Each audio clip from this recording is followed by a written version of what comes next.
Yeah, there's the tests. They're all posted. Okay, so talking about models, we get the idea that some basic things as speakers of a language, we might have a way of metaphorically thinking of our language as our necktop's operating system. You might have multiple operating systems. You know, there's some computers that certainly can do that, right? You also have the idea that within that operating system you have apps. You get all different apps, and the apps do not necessarily all cohere with one another. Some will conflict with the others. So normally a computer is meant to kind of isolate any particular app as it's running, so it's not interfered with by the other app. I think we do similar things. When we end up with a confusion where we think, wait a minute, how can this be this way? How can the Earth be the center? And how can the sun be the center? Or how can the black hole in the center of the galaxy be the center? By the way, galaxy is Greek for Milky Way. So if you say the Milky Way galaxy, you're saying Milky Way, Milky Way. Just say it, right? So you've got all these different models, and you think, how could they all be the same? One of you said, how could it be both? You're not blocking your apps from one another, right? In other words, you're confused. Wittgenstein said this beautifully. When we have a philosophical question, it's because we're misconstruing, we're confused because of the language. We're confusing the language. Because for Wittgenstein, we have language games. That's what he calls them, right? So you have a language game associated with, getting a satellite, up around the Earth, having a satellite go to, or whatever you would call it something else if you're sending it to Mars, etc. Right? And there's problems within the apps too, right? Because the British were using the metric system, and the Americans that we're working with, you heard, and so it went to Mars, but it missed by like 100 miles. How did it miss? Well, we were using, you screwed up. Yeah, you have to all use the same system. All right, so now let me switch from that, because I'm going to say that works with practically everything human beings think, maybe everything that human beings think. That we're working within a language, within a application, right? A model for a particular thing, like going to the supermarket. The things that I ask and say, and I understand while I'm at the supermarket. We talk about sale items, and I know this is on sale, but I can still buy this even though it's not on sale, right? But I can't buy the shelf, in the supermarket. Right? All the, there's things in order to work in that space, right? And then there's the hospital. I went to the information desk at the Providence Hospital, and I asked, are you guys going to have a sale on heart attacks? And they just looked at me funny, right? No one's ever asked that before. Well, that's because that's not part of the app that you get when you're in that hospital, right? They don't put heart attacks on sale, New legs. Anybody want a new leg? We overbought this year. We've got 5 extra legs, so if you want,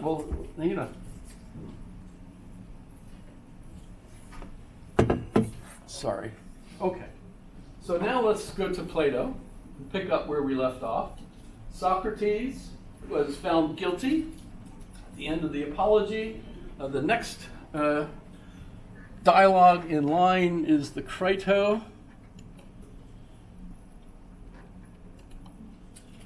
Let's see here.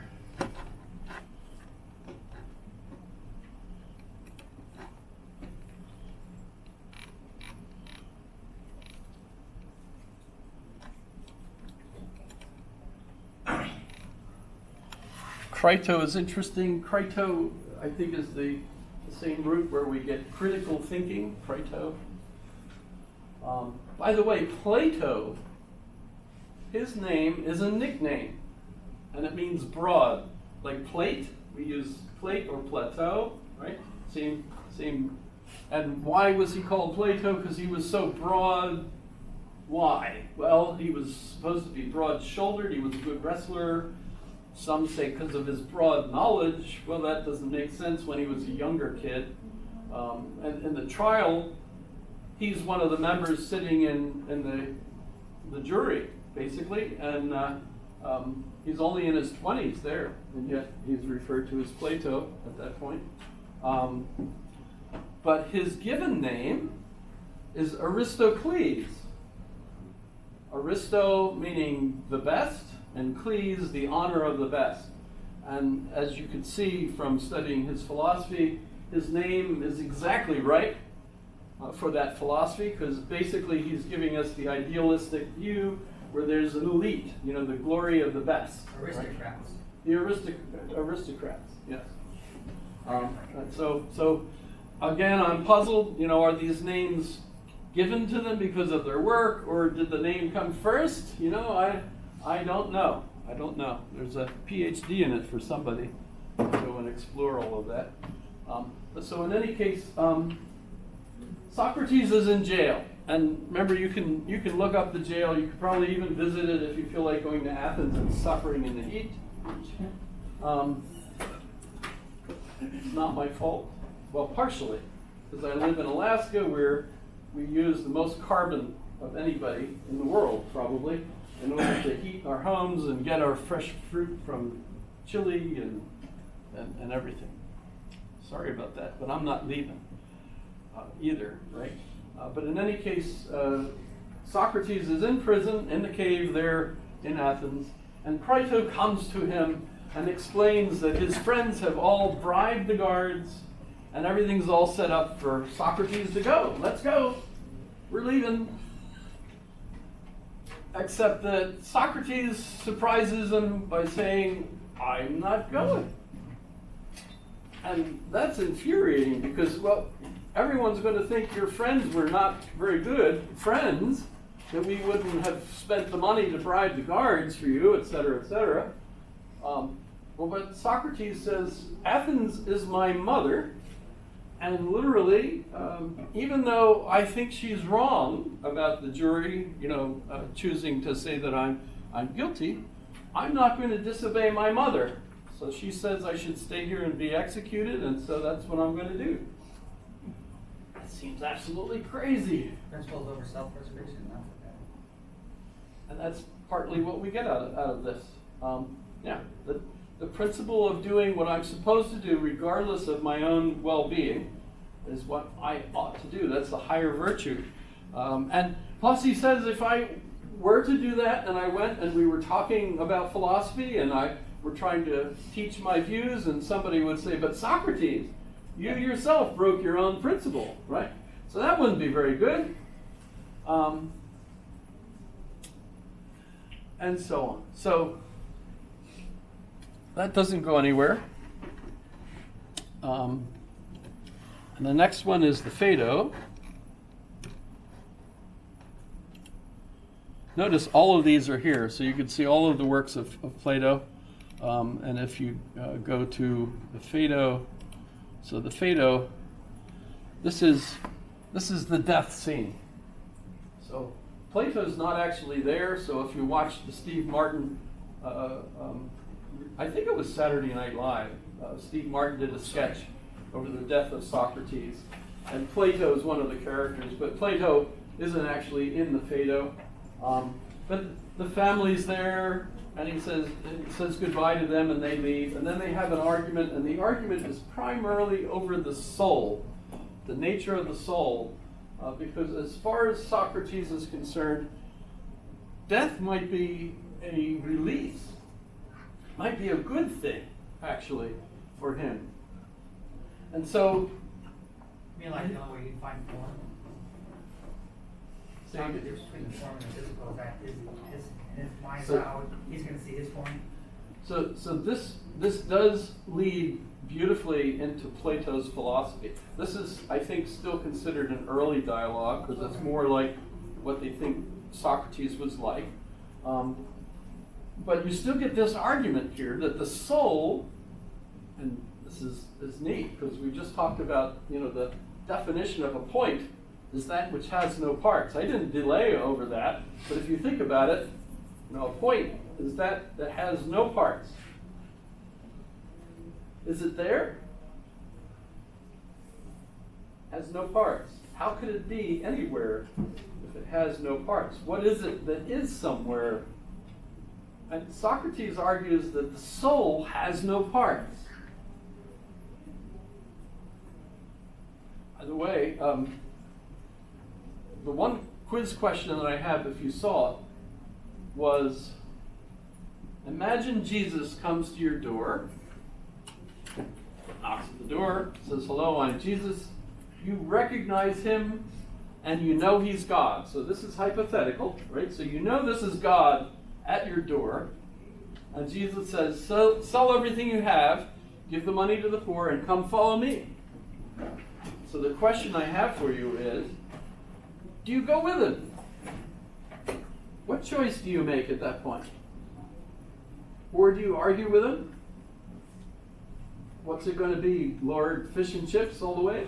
And not what you believe. Right. Brandon? I mean, is Jesus presuming that there is a backstory there, then ask the question, or is it just like Good question. suddenly? You might want to ask him that. I'm not asking that, actually. But yeah, you could ask him questions. My feeling is that if you're an American, most Americans grow up to think for themselves. Still believe that's true? That's a stretch, boss. That hurts. We're I've been older, so- actively working on this for 30 years, right? Yeah, hopefully, Society changes every day. But you get the idea that this is the Euthyphro, the earlier dialogue where Euthyphro and Socrates are discussing God. God, is the pious because the God loves it, or is the God, fond of the pious because it's so pious, and so if we're thinking for ourselves, we could figure out what the pious is. We don't need to have the divine voice telling us, from the burning bush what the commandments ought to be. We should be able to figure them out for ourselves. So if you have a priest telling you this is what God wants you to do, and you go do it, you're not strictly speaking thinking for yourself. You're doing what the priest tells you to do.